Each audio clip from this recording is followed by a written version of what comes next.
rate. That's their best map just based on the stats. They've played Overpass 22 times. It's their second most played map. They've got 68% win rate on it.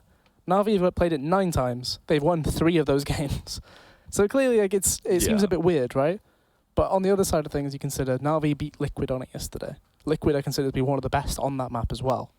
So they're not bad on it. It's just a case of the teams they lose to or the teams they beat, they are the top 5 teams in the world. It's not like they're losing to, your Norths, your Heroics, that sort of 10 to 15 sort of area.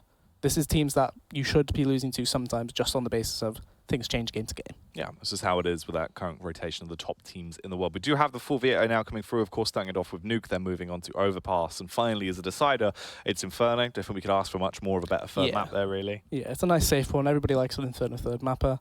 NaVi tends to avoid Mirage for the most part as well. It's not their kind of map when you consider the team itself. Inferno is much more of a balanced one and provides pretty much the best CS you can ever hope for, really. Well, here we are as we delve a little bit deeper into the map statistics of this one for Furia and NaVi and see how things contrast here. Yeah, so the T side being strong for NaVi, quite interesting.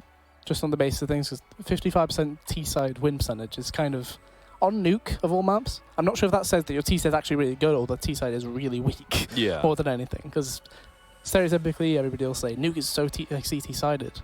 It's actually not that bad, in all fairness. A little C has just appeared in front of that T. I don't know if that was... I believe that's called some artistic magic. Yeah, it slipped in the last second. Well, there you go. You could always build off that storyline. That's fine. That's only a 5%. Yeah. Like usually you get your biggest tells off of like the first kill percentage things we saw there. For example, when a team has 70% win rate when they get the first kill versus the other team having 80%. As we kick it off, what is going to be the pistol round play from NaVi? Do you remember what happened yesterday on the pistol? The nade on the door, Art failed to get in the vent, another player dropped before they even got a chance to. Now they're going to be facing 3 men at it as well. Oh, they're straight out. They're already into this one. Art. Trying to get Lisa down. He's done it. He's done it again. This is literally the same repeat as what we saw from last time, and it's actually working out well for him. The rest of the teammates, though, holding strong as they keep themselves in position. Art doesn't have the bomb. Yeah, I'm wondering what his long con is here, for the most part, because it's just a case of what do you aim to achieve in the lower part of the bomb site here?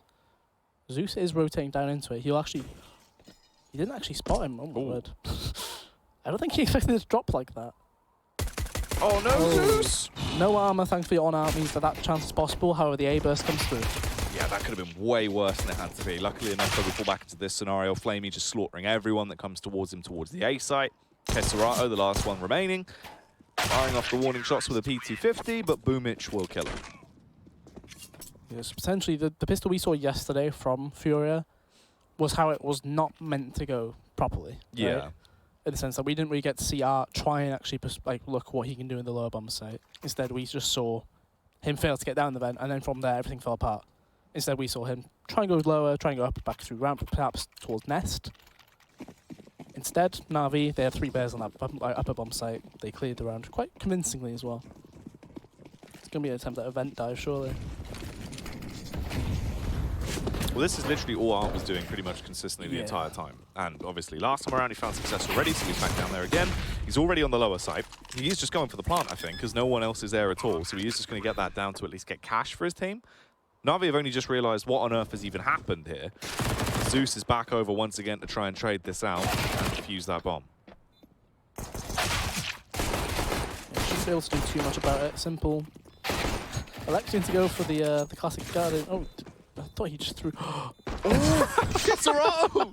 A nice one to electronic. Oh, that's the classic. I think it was Apex that always used to do that. He just dropped down and then it's very easy to get the backstab when he's dropping onto them like that. That's a lot of extra money though. 1,500 for the knife kill.